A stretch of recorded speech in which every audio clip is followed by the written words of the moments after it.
Kedua, arti dari advocate adalah backer.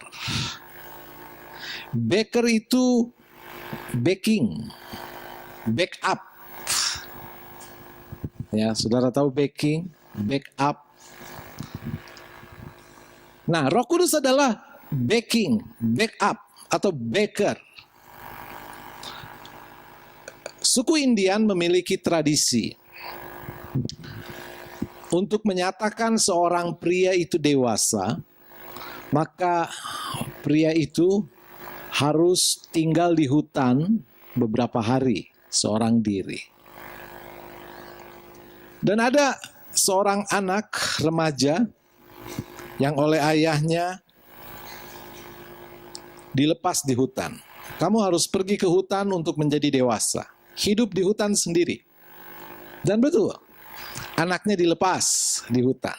Masih remaja. Berhari-hari tinggal di hutan. Setelah waktunya tiba, maka anak itu kembali. Tidak diberi bekal, tidak diberi apa-apa, cuma diberi senjata, anak panah, pisau untuk berburu. Jadi anak ini memang praktis hidup sendiri. Tetapi tanpa sepengetahuan anak ini, orang tuanya ikut membackup, membacking.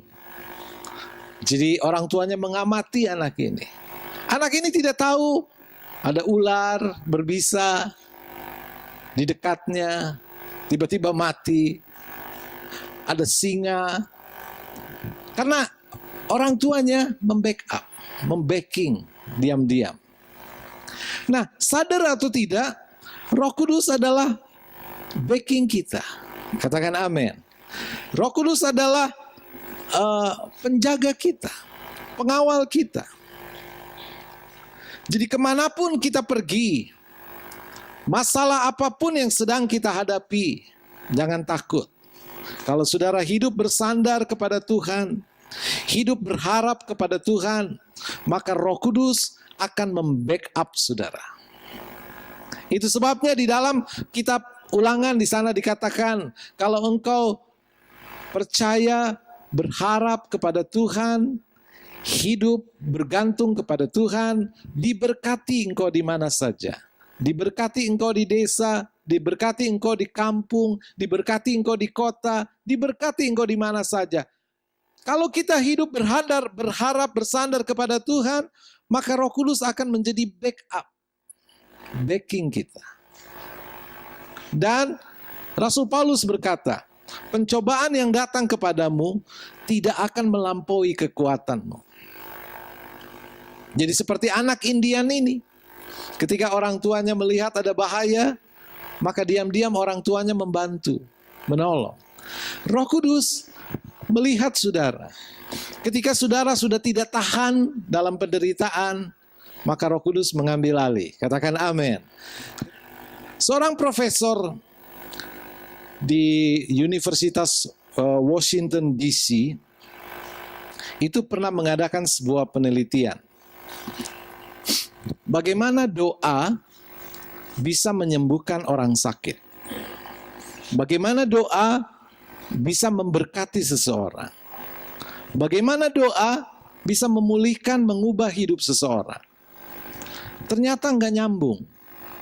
Doa itu nggak nyambung dengan penyakit. Kalau obat nyambung, saudara. Misalnya obat sakit kepala, di sana ada paracetamol misalnya.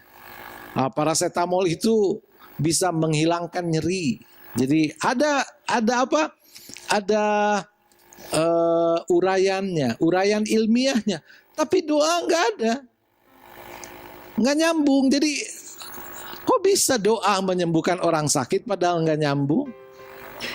Tidak ada jawaban sampai profesor ini membuka Alkitab. Ternyata di backup oleh Roh Kudus. Jadi setiap saudara berdoa dengan iman, Roh Kudus memberi kuasa kepada doa saudara. Setiap saudara berdoa untuk kesembuhan, untuk pemulihan keluarga, untuk berkat-berkat, Di situ ada kuasa yang berasal dari Roh Kudus. Jadi Roh Kudus membackup setiap doa saudara. Itu sebabnya kalau saudara berdoa jangan setengah hati.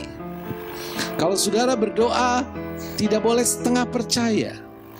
Ketika saudara berdoa, saudara harus 100% percaya. Maka saudara akan lihat Roh Kudus menaruh kuasa atas setiap doa saudara. Katakan amin.